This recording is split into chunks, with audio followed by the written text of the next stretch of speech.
Komið sæl, Jóhannes Kári Kristinsson heiti ég og augnlæknir. Ég ætla aðeins að fjalla við hvarmabólgu í þessum fyrirlestri og hvað hvarmabólga hvernig við meðhöndlum hana, hvernig hún lítur út og byrja á því að skoða aðeins hvað hvarmar eru. Ég meina, það eru margir sem spyrja, hvað er þetta hvarmar? Og það eru bara jaðrarnir á augnlokunum. Við sjáum sem sagt að jaðrarnir eru þarna vinstra megin á þessari mynd sem við sjáum þarna, að þá eru þetta fínir hvarmar og eins og hvarmar eiga að vera. Þarna sjáum við augnhárin koma frá. Þetta er jaðarinn á augnlokunum, bæði efri og svo neðri. Hægra megin, það er eitthvað í gangi þar. Þarna sér maður roða og þarna sér maður þessar hvítu doppur sem eru stíplaðir fitukirtlar. Og síðan sjáum við þess að í augnhárunum eru svona hvítt efni og við köllum þetta stundum stírur. En þetta í raun og veru dauð hvít blóðkorn og í raun og veru gröftur og þurrkaður gröftur. Og þarna erum við að sjá sagt, bara tvær mjög ólík augnlok. Þetta er oft býsna lítið áberandi en margir kannast við það að vera rauður í kringum augun og það er allt svona upp undir þriðjungur landsmanna með hvarmabólgu. Og sjáum svo næst að hvarmabólga er aðeins mismunandi eftir hvað aldur er. Hérna sjáum við hvarmabólgu í ungum einstaklingum og þarna vinstra megin erum við með ungan einstakling með roða í kringum augun og hvarmarnir eru þarna rauðir. Nú, svo sjáum við hægra megin og það er fyrirbæri sem heitir vogrís, ekki vogrís, vogrís. Vogrís er sem sagt þegar að verður stífla í grunnum kirtli, fitukirtli þarna og hára í raun og veru fitukirtli í hára eða slíðrinu þarna í hvarminum og það getur verið sársaukafullt vegna þess að kemur verkur og þetta lítur ansi svona svæsið út og margir kannast við að hafa verið með þetta þegar voru börn. Síðan hvarmabólga á fullorðinsaldri, hún breytir aðeins karakter. Á vinstra auganu sjáum við einstakling sem hefur í raun og veru alla ævi verið með hvarmabólgu og augnlokin eru þykknuð, þau eru ójöfn, það á að vera svona eins og beinlína, þau verða svona svolítið hrufótt og svo detta augnhárin oft af í langvarandi hvarmabólgu og þarna hægra megin þá sjáum við fyrirbæri sem heitir þrimlar. Það verður svona myndun á þeim sem við köllum þrimlum og þetta í raun og veru sama vogrís nema bara svona aðeins dýpra í augnlokinu og getur gerst bara yfir nótt og er oft ansi sársaukafullt líka út af því að þetta veldur töluverðum þrýstingi. En hvað veldur hvarmabólgu? Og þetta er fyrirbæri sem að margir svona, í raun og veru ekkert margir vita í beinlínis að þarna erum við að tala fyrst og fremst ofnæmissjúkdóm. Þetta er ofnæmi fyrir bakteríum sem við erum öll með á hvarmunum en þeir sem eru með hvarmabólgu eru bara með ofnæmi fyrir þessum bakteríum og úrgangsefnum þeirra. Nú það getur verið svo sem annað ofnæmi fyrir öðrum hlutum, erting til dæmis frá klór í sundlaugum. Síðan getur sýking valdið þessu en það er sjaldgæft og við skildum vera að fara mjög varlega í að tengja sýkingu við hvarmabólgu því að þetta er eins og ég segi fyrst og fremst ofnæmissjúkdómur. Þess vegna í raun og veru að setja sýklalyf á hvarmabólgu í raun og veru ekki rétta meðferðin og við komum með þetta með réttu meðferðinni á eftir. Fyrirbæri rósroði eins og sumir kalla þetta rósasea, rósroði tengist hvarmabólgu mjög þéttum böndum. Það er partur af rósroða hvarmabólga.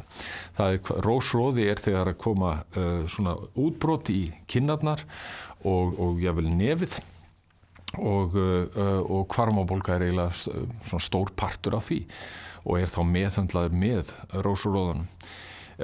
Mítlar fyrirbæri sem hefur svona aðeins verið fjallað og við fáum að sjá eitt svoleiðis kvikindi á eftir. Mítill lítill húðmör sem hefur gaman að því að vera með okkur og sum okkar eru með og getur meðal annars valdið hvarmabólgu.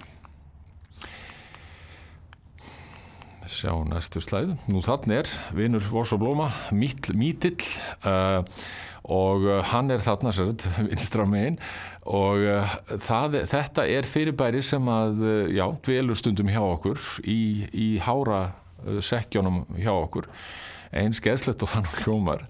Hann við erum samt með alls konar lífríki í kringum okkur, rykmaura og fleira og bakteríur náttúrulega og svo þennan vin okkar. Hann getur valdið bólgu við bröðum og síðan erum við þarna hægra megin með rósróða og það einmitt rósróði tengir svolítið mítlum vegna þess að mítlar geta valdið rósróða en þá þetta náttúrulega þá bara annar staðar í húðinni, í öðrum fitukirtlum og hárasekkjum. Horfum aðeins á næstu slæðun. Einkenni. Hver eru einkenni? Og ef ég ætti að taka eitt einkenni fyrir, fyrst og fremst, að þá það sviði. Sviði þýðir í raun og veru hvarmabólga þangað til annað sannast. Að þetta svona svíður í augun, það eins og svona súrni í augum. Fólk svona kláði. Þetta ekki samt svona vilja klóra augun úr höfðinu kláði. Þetta svona vægur kláði frekar. Oft þetta verra á kvöldin. Og síðan ljósfælni stór partur oft af þessu. Og síðan náttúrulega lítur auga svona út stundum að maður sér þarna eru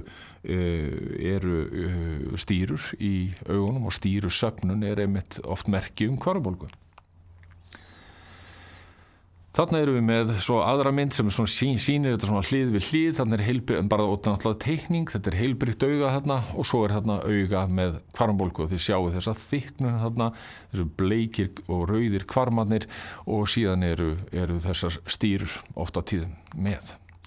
Nú hver eru afleiðingarnar? Við tölum aðeins áðan þykknuð augnlok. Fitukirtlarnir geta stíplast og þá getur orðið vogris eða þrimlar eins og við tölum áðan. Nú vandamáli með augnhárin að augnhárin geta bara hreinlega dottið af, vaxið inn á við og farið að skrapa augun, mjög óþægilegt, sérstaklega algengt hjá eldri einstaklingum og augnlokin geta raunar bara jafnvel svona brest aðeins út þannig að það fer að leka tárin í staðins að fara niður táraganga opin. Nú svo geta komið hornhinnubólgur og sár og maður sér til að þetta auga svolítið rautt og yfirleitt svona roði í augum, hann býsna algengur í hvarmabólgu. Eitt sem mjög praktist að vita að þeir sem eru með hvarmabólgu, þegar þeir fara í sund, þá segja þeir oft, ég líti út eins og Drakúla eftir sundið. Og það sérst út af klórnum því að þeir sem eru með hvarmabólgu eru mjög viðkvæmir fyrir klór í sundlaugum. Nú meðferðin, það eru nokkrir hlutir. En ef ég ætti að taka eina meðferð með á eyðieyju, þá það heitir bakstrar. Þetta er mjög mikilvægt. Þetta eiginlega grundvalla meðferðin. Aldrei setja kalt vatn á augun, alltaf heita bakstra. Og þetta eru bakstra sem maður má setja í örbylgjuna, sketta í örbylgjuna og í hálfa mínútu og svo eru baksturinn settur á og maður með nokkrar mínútur með þetta á augunum, 2 til 3 mínútur og helst að gera þetta á hverjum degi og þeir sem eru með þrimla og vogris eiga að vera með bakstrana í nokkru sinnum á dag. Því að þrimlarnir fara mikið fyrr. Því að hugmyndin þessi, þetta stíplaður fitukirtill og það að hitan, það breytir fitunni úr tólg í olíu, þannig að hún verður meira fljótandi. Nú klútar, það eru sem svona hreinsiklútar sem geta verið bara svona hefðbundnir hreinsiklútar sem hvarmarnir þola og þetta orðið til í öllum apótekum. Og það eru síðan til sérstakir mítlaklútar fyrir mítlana til að drepa þá og það þá tetriolía í klútunum. Síðan til hreinsifróða sem svona hefðbundins, drepur þá bara bakteríurnar en svo líka til sérstök mítlafróða sem drepur þá mítlana og þessi fróða þá þannig, þetta svona eins og raksápa sem maður setur á fingurna, ber á hvarmana, leyfir þess að vera í svona 1-2 mínútur og svo þurrkar þetta af með þurrum klút. Nú lyfin eru stundum þarf að gefa bólguðandi lyf, steradropa og slíkt. Doxylin er sýklalyf sem að við notum í raun og veru ekki kannski sem sýklalyf, heldur vegna aukaverkana doxylinin sem gerir fituna meira leysanlega og þess vegna þarf stundum 1, 2, 3 mánaða jafnvel meðferð á þessu lyfi. Svo mítla meðferð sérstök sem að við beitum stundum til ef það mikið af þeim. Nú hérna sjáum við meðferðar möguleikana, það eru heitu bakstaranir hann vinstra megin, það froðan hann í miðjunni og síðan eru það klútarnir hann hægra megin. Sýklalyfið doxylin þarna sýnt vinstra megin og steradróparnir hægra megin. En eins og ég sagði áðan að þá eru þriðjungur landsmanna með hvarmabólgu. Þetta gríðarlega algengur sjúkdómur og þetta nær aldrei sýking. Við getum ekki sýkt aðra og það mikilvægt að átta sig á því að fólk heldur kannski að sé að sýkja aðra af þessu með því að koma nálægt öðrum, en það ekki þannig sem þetta virkar. Af því að þetta ofnæmi sjúkdómur fyrst og fremst. Sýklalyfjadrópar og smyrsli eru í raun gagnslítil. Við mælum með heitum böksturum, klútum og fróðum og forðast sund í klórblönduðu vatni. Og þá þakka ég kærlega fyrir.